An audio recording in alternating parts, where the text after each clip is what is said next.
Hello, everyone, and welcome back once again to our Redeemer Lutheran Church Bible study on the book of Psalms. This week we have Psalms 77 and 78. Now, Psalm 78 is the second longest psalm in the entire book, but hopefully we'll get through this in the regular amount of time.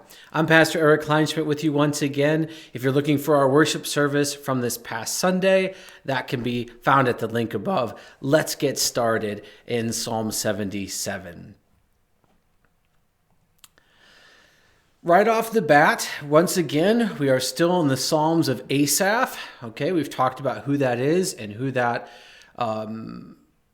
might have been that wrote these. It could be Asaph himself, could be Asaph and David, might be David for Asaph, or a combination of all of them. But we definitely know that Asaph was involved in some way. This one is also to the choir master, again, set aside for worship, according to Jeduthun. Jeduthun was a musician. We've seen his name before in Psalm 61, I think, maybe. Don't quote me on that, but we've come across his name before. This could mean that Jeduthun was the one that Asaph wanted to sing it, or that there was a particular tune or arrangement that Jeduthun had invented or used or become well known at performing, and that is the tune or the arrangement that this psalm is to go to. We just don't know, and so we have to be satisfied with that. Psalm 77 is a very touching psalm for those who are going through difficult times and who are praying to God and not seeming to get an answer. It bears a striking resemblance to another book of the Bible, which we'll talk about in a bit. But first, we want to get kind of the feeling of this psalm. So let's read these first three sentences. I cry aloud to God, and he will hear me. In the day of trouble, I seek the Lord. In the night, my hand is stretched out without wearying. My soul refuses to be comforted. You see the change there? So we have this hope and this trust that God will answer, and that because of continual reaching out to God that is going on. This is just perpetual. And yet my soul refuses to be comforted. When I remember God, I moan. When I meditate, my spirit faints. So this person definitely does not seem to be getting an answer or relief to their prayer. Okay? Even though they have faith, they're not seeing a result and they're getting frustrated and weary. This is one of the big reasons why we believe that this psalm was probably written during the time of Habakkuk. Now, Habakkuk is a book in the Bible, okay? It's one of the prophets. It's not a very big book, and it's probably one that you might skip over if you're just paging through, because there's not very many pages that belong to Habakkuk. So if we go to Habakkuk, we see right off the bat, chapter 1, the oracle that Habakkuk the prophet saw, his complaint. O Lord, how long shall I cry for help and you will not hear? So we see some similarities. Particularly Habakkuk 3 bears a lot of similarities to Psalm 77. And so we think that they were probably written about the same time and refer to some of the same events. Habakkuk was writing during the time of the Babylonian captivity. Okay, we've discussed that a little bit here in these videos. And the feelings would be kind of the same. Israel's lost in Babylon, wondering when they were going to be free of Nebuchadnezzar, and wondering how long that they were going to have to cry out to God for deliverance, and he didn't seem to answer them. And so they're very frustrated. That's a pretty common thing for a lot of us. There's a lot of bad stuff that's going on to a lot of good people right now. And a lot of us, including pastors, feel absolutely helpless. We've done everything that we can physically do. You know, we give of our time and our talents, and we even throw money at it if that'll help things. If we have it, we can do that. We're happy to do that if we can. And yet the problem persists, and it seems that our prayers aren't even being heard or answered. And so Psalm 77 and Habakkuk can be very comforting to those of us who are going through those difficulties, which I think everybody does at some point in their life. What Psalm 77 shows us is that people of faith also doubt, that there are times when we don't have the answers, and there are times when God doesn't seem to be giving us any answers or any relief. And so we often feel like God isn't listening, or that he doesn't care, or that he doesn't even exist. That can be, oddly enough, one of the feelings that faithful Christians have when they're going through difficult times. Here's the thing. That's okay. That's normal. It's happened to all God's people before. It'll continue to happen until the Lord comes again. And God can weather our doubts and our anger and our frustration. He's not afraid of it. He is not offended by it to the point where he says, I'm going to cast you off. Instead, he suffers it. He tolerates it, if you will. He understands it. Even our Lord got frustrated. You think about how often he dealt with the Pharisees. There's many times where our Lord just kind of breaks down for a moment and says, you faithless and unrighteous generation. Like, come on, let's get to it. God can weather those feelings that we often feel are unchristian and they're not allowed. Now, should we always come before the Lord with reverence and with fear and trembling at coming before the Almighty? Yes, there is an element of that. But remember that that's not how God most often describes himself. God most often paints himself not as the fearsome, almighty creator of heaven and earth, but rather, as Jesus taught us, our Father. I have a 3-year-old at home, a three-nager, as they're calling them now. And no is said a lot in our household. And my son often doesn't like that answer. And he throws an angry fit sometimes. I am not offended by that. I don't encourage that behavior, of course, but I don't stop loving him because he's angry and he's expressing that anger. No, I stand there, I take his tiny little abuse, and then we move on, okay? So God paints himself as our Father who cares of us for that way, okay? So God can handle your doubts and your anger and your frustration. He's done it before. Psalm 77 is proof of that. But we can also learn from others who have been through it how we might go through it as well. And that's what we can take away from Psalm 77 and also Habakkuk. In Habakkuk, God actually answers, like he does with Job. So Job complains and then God answers him. And in Habakkuk gives his complaint and then God answers. And so it's kind of this nice little exchange, and it brings comfort to those who are struggling. Okay? So whoever is writing, Asaph, here in Psalm 77, is saying that, man, whenever I dwell on what's going on, my spirit faints and I moan. Rest. I'm so tired of it. Selah. Okay? So that's where we're at. You hold my eyelids open. I am so troubled that I cannot speak. The New Testament says that when we don't even know what to pray for, the Holy Spirit intercedes for us with groans too loud for words. Okay? That's the same feeling. Sometimes we're just so exasperated at the situation that we don't even know what to pray for or what to ask from God. And so we're just at a loss. And yet coming to God with that, God, I don't even know what to say anymore, is an act of faith because we believe that God will do something. Now look, this is what the person who's in that period of frustration does. I consider the days of old. So I'm thinking back to history, the years of long ago. I said, let me remember my song in the night. Let me meditate in my heart. Then my spirit made a diligent search. Okay? So remember the Lord's actions in the past, his deliverance and his answer to prayer. I've searched out the history. Now I have a new question. Verse 7.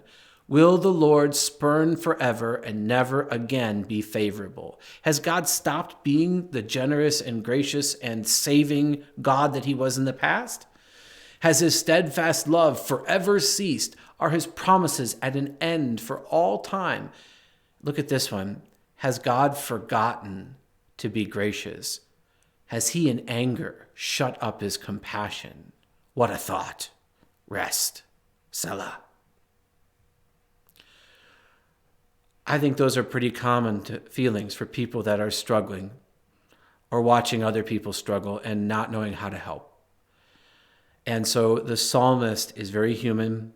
And so we humans can maybe take some comfort in we're not the first people to feel this way.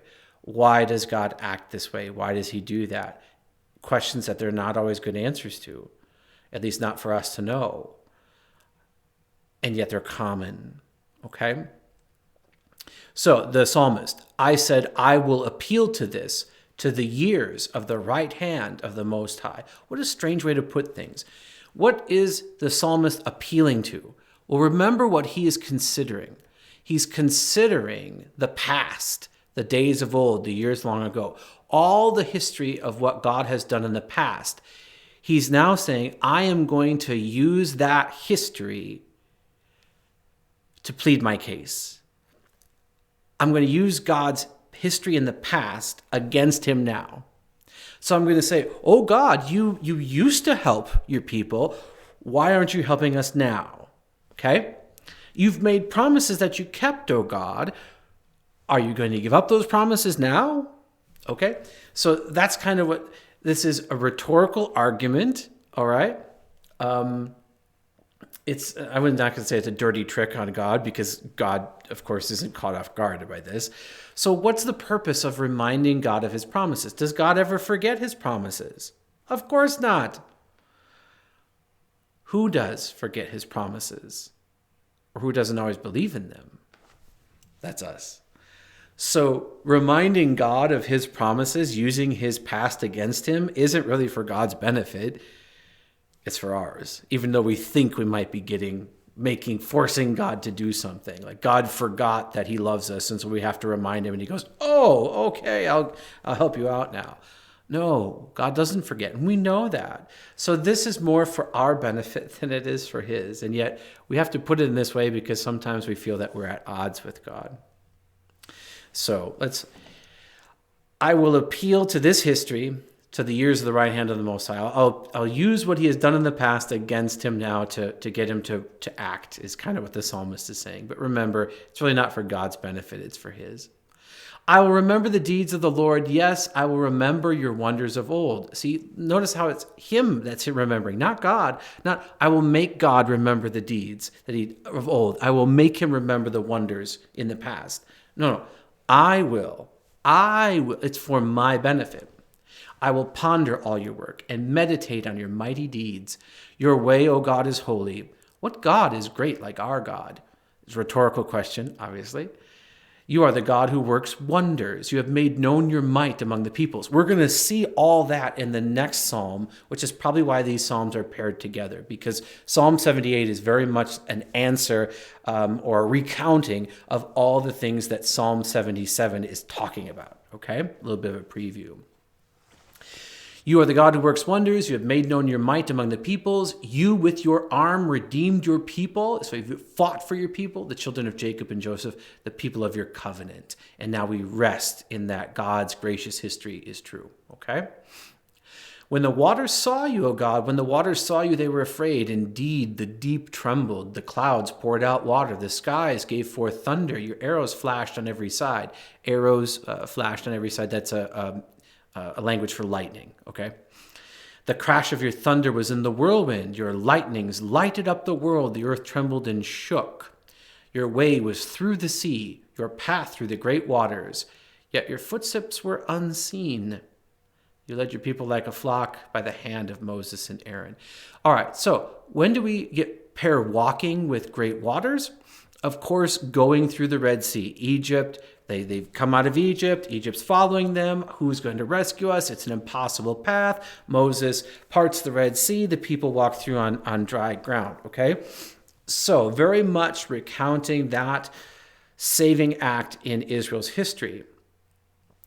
But there's also elements of the flood, okay, that the earth trembled and shook, the clouds poured out water.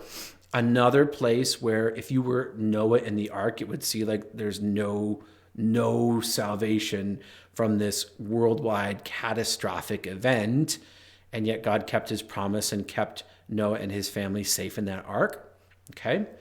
There's also a New Testament reference here, actually two. You have when the disciples were in the boat and the storm came up and Jesus was asleep in the stern of the boat, right? And the whirlwind, and they were very afraid, and they wake Jesus up and he calms the storm, right? So you can almost feel that the storm is afraid of Jesus, all right? Also remember, your path was through the great waters, yet your footprints were unseen. To me, that brings to mind Jesus walking on top of the water. So Jesus is showing that he has authority over the wind and the waves, just as the God of the Old Testament, same God, right, had authority over the elements of the sea and the sky and everything in between. So here the psalmist is saying, I'm going to recount the Lord's deeds. Look how he has delivered in the past. Surely that has not come to an end. He will continue to do so. I just need to wait. And waiting is the hardest part, as Tom Petty said. So we definitely get that. But what begins in doubt ends in a certainty of history, that this has happened before, it's going to happen again. And remember, the psalmist isn't reminding God of anything. God never forgot. The psalmist is really reminding himself that God will deliver as he has promised. We're going to see more of that in the next psalm. So stick with me. We're going to flip over on the other side of the commercial. Hopefully everything is recording well for you. I'll see you in a second.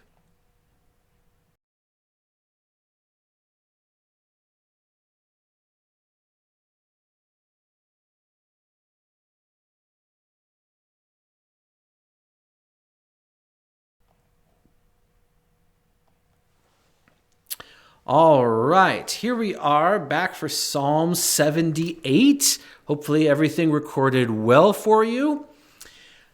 In Psalm 77, we had somebody that was in doubt, whether that was Asaph or David or whoever was penning that psalm, a faithful person in doubt, waiting for God's deliverance, not seeing it, and being a little bit frustrated and angry.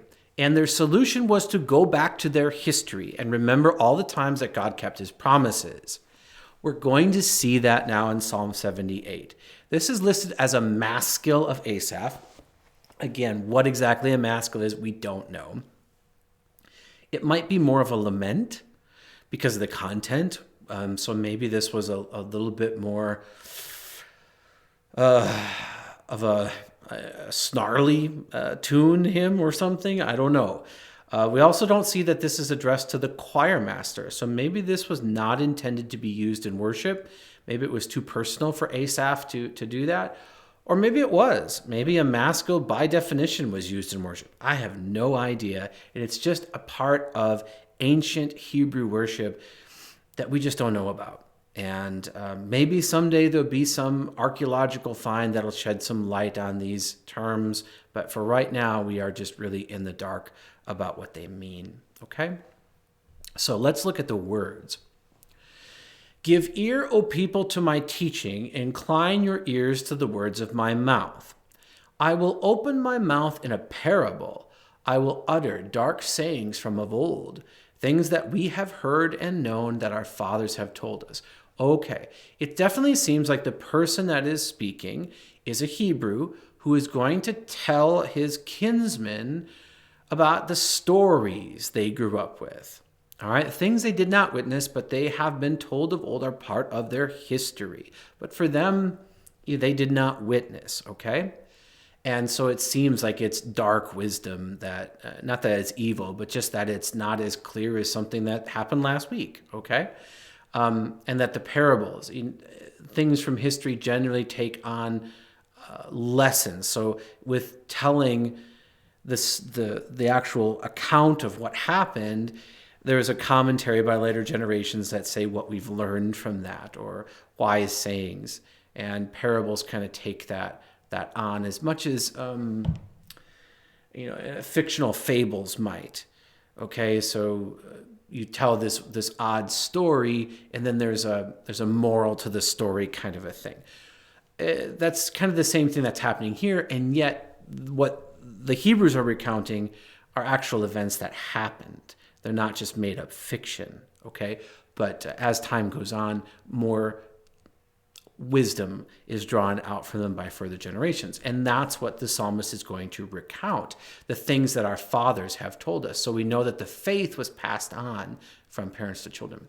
Verse 4, we will not hide them from their children, but tell to the coming generation. So we're going to do the same thing. We're going to pass on this wisdom and this history, the glorious deeds of the Lord and his might and the wonders of what he has done. So we're going to recount our history. And because that is quite a lengthy history at this point, I mean, you have a whole bunch of generations, centuries that have passed over the course of these events. This is one of the reasons why Psalm 78 is the second longest psalm in the entire book. Second only to Psalm 119, which is an acrostic psalm, meaning that each section begins with a letter of the Hebrew alphabet. And so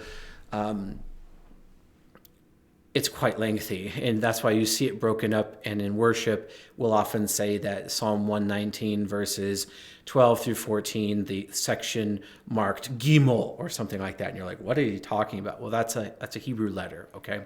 And if we saw it in Hebrew, the first word of that section would begin with the letter that it represented. So if it's Gimel, then the first word would start with a Gimel, okay? If it was Dalet, the first word of that section would start with Dalet, okay? And you're like, it means nothing to me. But if we were reading in Hebrew and we were Hebrew speakers, we'd say, wow, that's some artistry. That is difficult to do. All right, so this is a long psalm because we're going to recount the whole history of Israel. And we don't have time to go into every event, so we're just going to try to work our way through this so that this video isn't an hour and a half long, okay? Verse 5, he, God, established a testimony in Jacob and appointed a law in Israel. Okay, to go back to the law, to the Torah, is the center of God's witness and covenant to the people of Jacob, to the people of Israel, to the heirs of Abraham and the covenant, okay? He commanded our fathers to teach to their children, and obviously that happened because that's what they're continuing to do, that the next generation might know them, the children yet unborn. Oh, look at that, children yet unborn. Yep.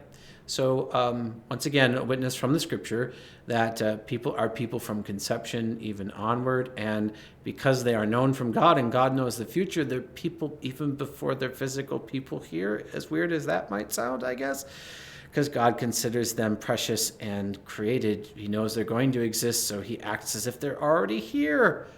Strange stuff. But again, he's eternal, outside of time, and yet he values those children who are yet unborn. And they will arise and tell them to their children. So the faith is to be passed on from generation to generation, so that they should set their hope in God and not forget the works of God, but keep his commandments. Okay, that's the mark of the covenant.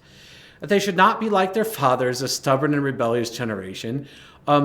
If they're talking about telling these to your children and their children's children, and our fathers told us, who are the fathers of the children that we're currently talking about? Yes, the ones who are writing the psalm. This is that they should not be like me and us, a stubborn and rebellious generation, a generation whose heart was not steadfast, whose spirit was not faithful to God. Look at that confession of sins. The Ephraimites. So Ephraim was one of the tribes. It was often used as a symbolic way of referring to all the people of Israel. because it was one of the largest tribes and therefore one of the most powerful. So sometimes Ephraimites are used as a symbolic part of the whole, okay? The Ephraimites, armed with the bow, turned back on the day of battle. Many times God told Israel to go and capture and go to war, and they retreated. When God told them to go into the promised land, they were afraid of the giants that lived there, people that were probably pushing 6 feet back then, okay? Or maybe even taller, who knows? But they saw these tall people, and they said, oh, we can't go in there. And God's like, what difference does it make? I brought you out of Egypt. I parted the Red Sea. Why are you afraid of some tall people? Okay, go. And they're like, well, we can't go. And so God said, fine, go wander in the desert for 40 years until you all die off, and then I'll bring your children into the promised land. So there were many times when Israel shrinked back from battle. They did not keep God's covenant, refused to walk according to his law. Okay, so now we're talking not just about the present generation, but also their forefathers. A whole review of Israel's history in this psalm. They forgot his works and the wonders that he had shown them. What wonders might those be? Look what we have. In the sight of their fathers, he performed wonders in the land of Egypt, in the fields of Zoan, okay, Egypt. He divided the sea, Red Sea right there, let them pass through it, made the waters stand like a heap. In the daytime, he led them with a cloud, and all the night with a fiery light. He split rocks in the wilderness and gave them drink abundantly as from the deep. He made streams come out of the rock and caused waters to flow down like rivers. Water from the rock, remember? So all of this is there in the Exodus. The Asaph, the writer of this psalm, is recounting the Bible. And they're saying, we didn't witness this with ourselves, but our fathers and grandfathers and their grandfathers, they all talked about it, that this was passed down as it happened. And I'm sure that some of the people in the current generation thought it was just stories, that got embellished over time. Much in the same way, there are some Christians that look at the Old Testament and the New Testament that way today. They're dead wrong, but people do that. Interestingly enough, if you look into archaeology and some of the stuff that's over there in that part of the world today, there are some interesting finds. Now, I'm not saying that this stuff is exactly what it appears to be. It could be just mere coincidence. I don't know, but I'm saying that if you go over to that space between Egypt and where we think of Israel today, all right, the Sinai Peninsula, there are some interesting archaeological finds out there in the desert, such as a giant rock that appears to have been split in two. Okay, so this is out there in the place where Moses could have led the Israelites through. Okay, it is a giant rock which appears to be split in half. Now you could say, "Oh, that's just it just happened, and then the wind eroded it." Well, sure, that's entirely possible. Interesting thing about this: it's in a desert that receives less rainfall per year than the Sahara, and yet geologists looked around this and they found evidence of a large water flow, like that would create a lake. A big water flow that you could water thousands of people and thousands of animals if it were that large. So that's there. Interestingly enough, nearby, there's a mountain, which some people believe to be Mount Sinai. It's in the right spot. The top of the mountain is actually black. That's not just cloud cover there or a shadow. It's actually a different color on top of the mountain, and we don't really know why that's that way. Now, we could say scientifically, okay, there was a deposit, and as the plates pushed together, that part of the mountain rose up, and that's why those deposits seem to be on top. Okay, maybe that's possible. Or maybe this is the mountain that the fire of God appeared on top of, and it scorched the very stones on top of the mountain. especially when you know that it's nearby this place where there appeared to be water coming out of a split rock. Okay. But it could just be a random hill out there in the desert. Ooh, yeah. Do you know what also happens to be around these rocks on the bottom? Petroglyphs. You know what petroglyphs are? Drawings on the rock. Interestingly enough, those petroglyphs contain both symbols that are found in modern-day Palestine and Israel, paired with symbols that are found in Egypt, as if the two cultures came together and drew on the same rock. What people might have both Hebrew and Egyptian petroglyph skills? Maybe the Hebrews that were in Egypt for a long time and traveling through the area? Maybe. Also, interestingly enough, one of the things that is depicted upon these petroglyphs near the base of the mountain with the black top, near the big split stone with water flow, people worshiping a calf. Maybe a golden calf? I don't know. So scientists will tell you, well, there's a lot of cults out there that worshiped animals. So that depiction is all over the place. Sure. Okay. Yep. But how many of them are near the mountain with the blackened top, near the rock, right on the path between Egypt and Israel? Again, I'm not saying that this is definitely the things that are talked about in the Bible, that this is the exact rock that Moses struck with his staff and it split in two. I'm saying it is a unique coincidence that out there in that area, this rock is near that mountain, near those petroglyphs, right on the path to which Moses would have walked through with all those Israelites. So maybe, just maybe, this is absolute proof that the things that we read about in the Bible are true. Does my faith depend upon whether or not this is the rock that Moses struck? Absolutely not. I just think it's kind of a neat coincidence, and that would be really kind of cool. Just me personally.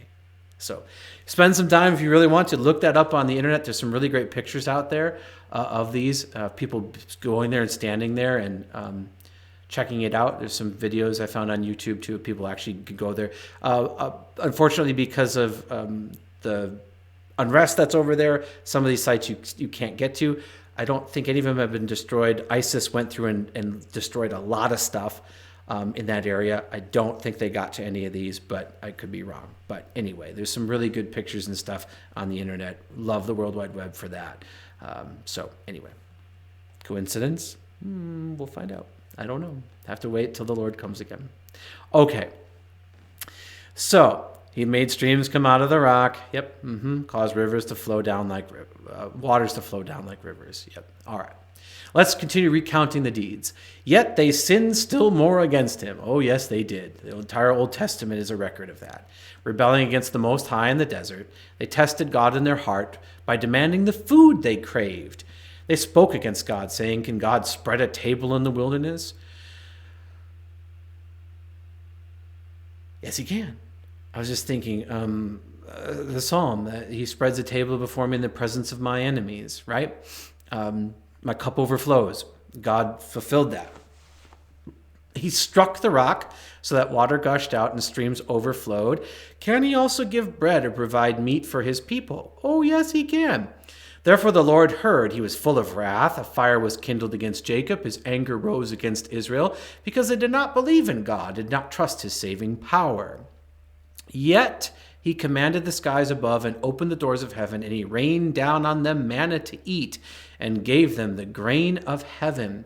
So even though God was angry with them, and the Old Testament attests to that God was willing to destroy the nation of Israel, wipe them off the face of the planet, and yet Moses interceded and God changed his mind. Even though God was very, very angry, he provided what they asked for. His mercy got the better of him. And so he rained down on them manna to eat and gave them the grain of heaven, something that as far as I'm aware, we've never experienced what manna is. We don't have anything like it. It seems to be a singular, miraculous provision from God that lasted for 40 years. But we don't find anything like that today, as far as I'm aware. Man ate the bread of angels. Okay, it does not mean that angels are up there chomping down on manna. It just simply means that it came from the sky, and it was a miraculous thing. Angels don't need to eat. They're spirits, okay? He sent them food in abundance. He caused the east wind to blow in the heavens, and by his power he led out the south wind. He rained meat on them like dust. So the quail came in great numbers, and they just flew over the camp and turned over and died. And then people went and picked them up. I mean, they didn't have to work for it. Winged birds like the sand of the seas. He let them fall in the midst of the camp all around their dwellings, and they ate and were well filled, and he gave them what they craved. Actually, God was a little bit teed off, and he said, oh, you want meat? I'm going to give you so much meat, it's going to come out of your ears, and you're going to be sick of it.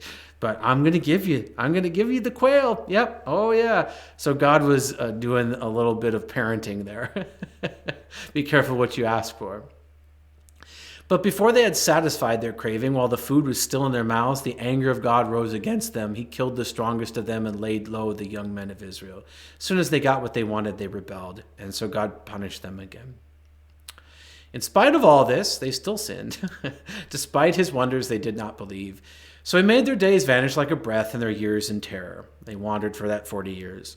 When he killed them, they sought him. They repented and sought God earnestly. We see that all the time. And we remember the fiery serpents. Okay, Moses lifted up the bronze serpent. They look at it, they're healed.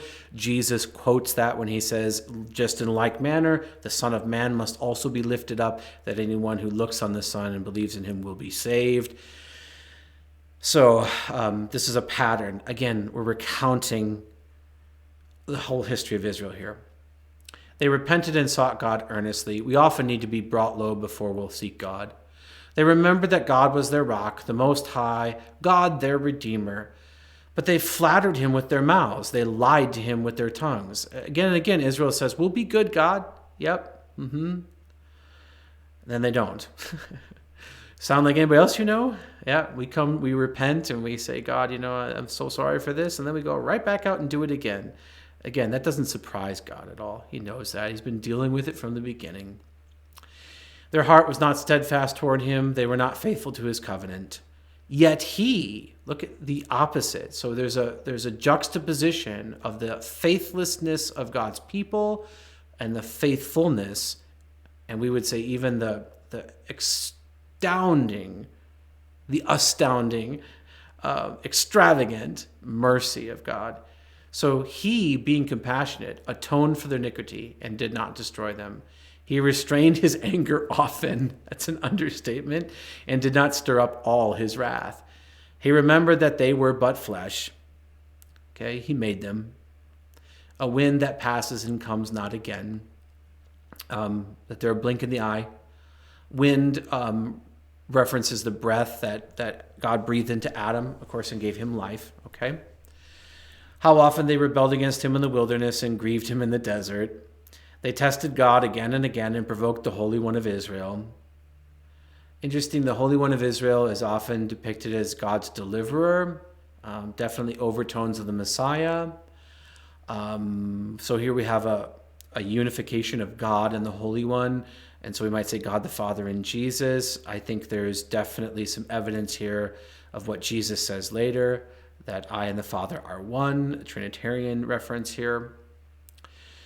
They did not remember his power or the day when he redeemed them from the foe, when he performed his signs in Egypt and his marvels in the fields of Zoan.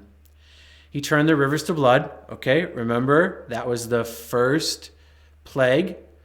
And the plagues, this is for a different class, but the plagues of Egypt, there's good evidence that it wasn't just God picked out these things to do bad. So they like the Nile, they need it for water, let's turn it to blood so they can't use it. You have to remember that for Egypt, the things around them, particularly the Nile, were their own deities. So they had the god of the Nile, all right? Some of their gods had heads of different animals, including things like frogs. Some of them are represented as locusts, things like that. And so in what God does in striking them is showing that your God who is depicted, so I turned the Nile to blood and even your God of the Nile couldn't stop it. So it's also a contest between the true God and false idols, okay? But it's also very practical. They need water and God changes it so they can't. He turned their rivers to blood so that they could not drink of their streams. He sent among them swarms of flies which devoured them, frogs which destroyed them. He gave their crops to the destroying locust, and the fruit of their labor to the locust. He destroyed their vines with hail, and their sycamores with frost. He gave over their cattle to the hail, and their flocks to thunderbolts. He let loose on them his burning anger, wrath, indignation, and distress, a company of destroying angels, messengers of God's wrath. He made a path for his anger, and he did not spare of them from death, but gave their lives over to the plague. He struck down every firstborn of Egypt, the first fruits of their strength in the tents of Ham. Ham is one of Noah's sons, Shem, Ham, and Japheth. The Egyptians were descendants of the tribe of Ham, okay? But all people go back through Noah. We're all related. So you could say, well, Egyptians, their skin color is very different than mine. But guess what? That genetic variety, all right, that adaptation to their surrounding UV exposure, basically, was different than my heritage up in northern Germany, okay? So they look very different than I do, and yet we are brothers because we all go back to the family of Noah, and if you go back even farther, we all go back to Adam and Eve. All right, we're all brothers and sisters. So anyway, Ham, the Egyptians' descendants from Ham. He struck down every firstborn of Egypt. Remember, Pharaoh was a god in the flesh. They adorned him with gold because they believed gold was part of the god of Ra, the god of sun. So because the Pharaoh was a living god, they adorned him with gold because they believed he was from the heavens. So for God, the true God, to strike down Pharaoh's firstborn son is again showing that their gods are nothing, okay? So it's not just a practical punishment, it's also a theological one as well. Then he led out his people like sheep and guided them in the wilderness like a flock. He led them in safety so that they were not afraid, but the sea overwhelmed their enemies. Again, that crossing of the Red Sea. He brought them to his holy land, to the mountain which his right hand had won. He drove out the nations before them. He appointed them for a possession and settled the tribes of Israel in their tents. This is the thing that we're talking about in our Bible study on Sunday in Deuteronomy, as we see Moses is on the cusp of the Holy Land, telling them that they will inhabit the cities of the people that live there, that they are not going to capture them by their own might because Israel is outnumbered and their cities are well fortified, but God will give it to them because it's a holy war again. They had forsaken the God of Noah. Again, they all descended from Noah. They had the same promise, and yet they decided to go off and worship Baal or some other false deity. And so now God is going to drive them from the land and give it to the people who are faithful. Okay? So the conquest of the Holy Land is also a holy war, much in the same way the plagues on Egypt were that way. So even though God kept his promise and gave them the Holy Land, in which these people are living and riding in right now, they tested and rebelled against the Most High God and did not keep his testimonies. Are you seeing a theme here? You should. They turned away and acted treacherously like their fathers, and they twisted like a deceitful bow. They provoked him to anger with their high places. Okay, so a lot of the idols were worshipped in high places. It was believed that the higher you went up, because the gods lived in the heavens above you, so the higher you go up, the closer you are to them. That's why like the Greek gods live on, Mount Olympus, right? Something like that. That's a common just understanding that we humans have to have, because God is up there somewhere, right? That's the idea. So if we go up on a mountain, we're closer. So if you're going to build a place of worship, you build it on a mountain, you're closer to God. Okay, the human logic, all right? They moved him to jealousy with their idols.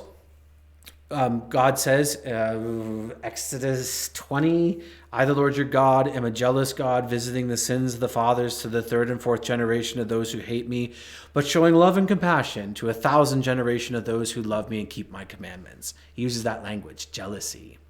The God is a jealous husband, okay?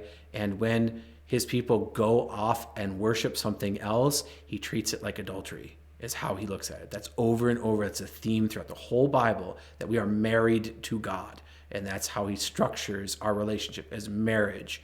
And so if we worship Baal or something else, it's really like having an affair. And God treats it, and he says, I'm jealous. I don't want you to do that.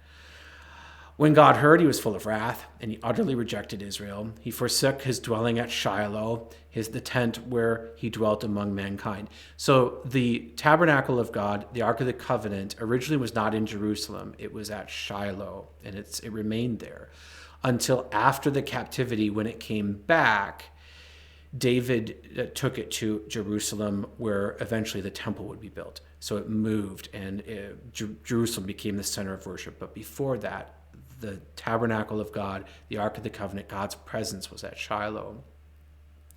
So the tent he dwelt among mankind, that was the traveling temple, the tabernacle. He delivered his power to captivity, Babylon. Again, we think this is being written around the time of Habakkuk the prophet. And so while Israel is in Babylon, or maybe they had been Babylon had been captured by Persia, maybe this is after, when they had gone back. It's hard to tell, but we can definitely see that historical event is being referenced here. Delivered his power into captivity, his glory to the hand of the foe. He gave his people over to the sword, vented his wrath on their heritage. Fire devoured their young men. Shadrach, Meshach, and Abednego, right? Who would not bow down to the golden image that Nebuchadnezzar made and were thrown into the fiery furnace. Okay, see, that's being referenced here. Their young women had no marriage song. Their priests fell by the sword. Their widows made no lamentation. Then the Lord awoke as from sleep. So they're saying it seemed that God wasn't listening, but, he was. And then he woke up. I love this depiction, like a strong man shouting because of wine. You ever thought of God as being a big burly dude who had a little too much to drink at the local tavern? That's the language that we're using here. As a former bartender, I can see this. The guy that he gets about his third brandy old fashioned in him, and he is now roaring at the end of the bar, asking for people to arm wrestle him. I know that guy. Okay. That's the imagery we're presented with God of he's had enough. He's had enough. He put his adversaries to rout. He put them to everlasting shame. He rejected the tent of Joseph. He did not choose the tribe of Ephraim. So remember, a picture of all of Israel, but also the most numerous tribe. Okay. At the time that this maybe have written, you might have the division of the north and south kingdom. And so Joseph and Ephraim would be in the north, and they're the faithless ones, so they were carried off, and they came to an end. We talked about this last week. While the tribe of Judah and Benjamin continued in the south for another 160 years. So God says, I executed my judgment on the faithless tribes, but he chose the tribe of Judah, Mount Zion, which he loves. And so the Ark of the Covenant, the center of the worship, is now with the tribe of Judah and at Jerusalem. He built his sanctuary like the high heavens. So this one definitely appears to be after the return from Cyrus and Darius, kings of Persia, when they let Israel return to start rebuilding the temple. Okay? He built his sanctuary like the high heavens, like the earth which he founded forever. He chose David his servant, took him from the sheepfolds. Again, David was the youngest and wasn't even present when Samuel came to anoint the king. But he was out keeping the sheep. So Samuel had to say, isn't there another one? Because God didn't choose any of these strong brothers in this. Well, we got David, but he's out keeping the sheep. Bring him in. Yeah, that's the new king. Look at that. From following the nursing ewes, he brought him to shepherd Jacob his people, Israel his inheritance. With upright heart he shepherded them and guided them with his skillful hand. Are we talking about David there, or are we talking about God? Or both? Because David is a picture of God. Was David completely upright in heart? No, he wasn't. There's a lot of sins that David had, and yet he remained faithful. And that's why God speaks of him this way. And so God is active through David, just like God was active through Moses and Aaron and all the others that came. So, Psalm 78, a very long psalm of entire Israelite history, going all the way back and coming up. It's kind of like a summary. And so as we're talking about these Hebrews passing this on to their children, and they're reiterating what they received from their fathers and now on to the next generation, it only makes sense that they would recount all this history and have it in this beautiful, succinct psalm form. So even though it's a second longest psalm in the Bible, it is covering a lot of ground very quickly. And for those who know the Old Testament, it's a nice little review. It's like a whole Sunday school curriculum in a psalm.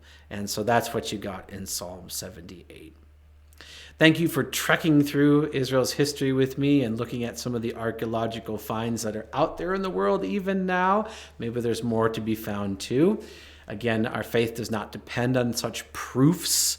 And yet, for the faithful, they're kind of neat little touchstones and maybe even confirmations for what we know to be true, and which I'm sure the devil is trying to cover up so that people will be led astray. If you ever get there, take some pictures for me. I'll put the link to last week's study up above, and I will say, God be with you. And if you are struggling and if you are in doubt, know that you are not alone, and that God can take it, and that he is not ignorant of what's happening.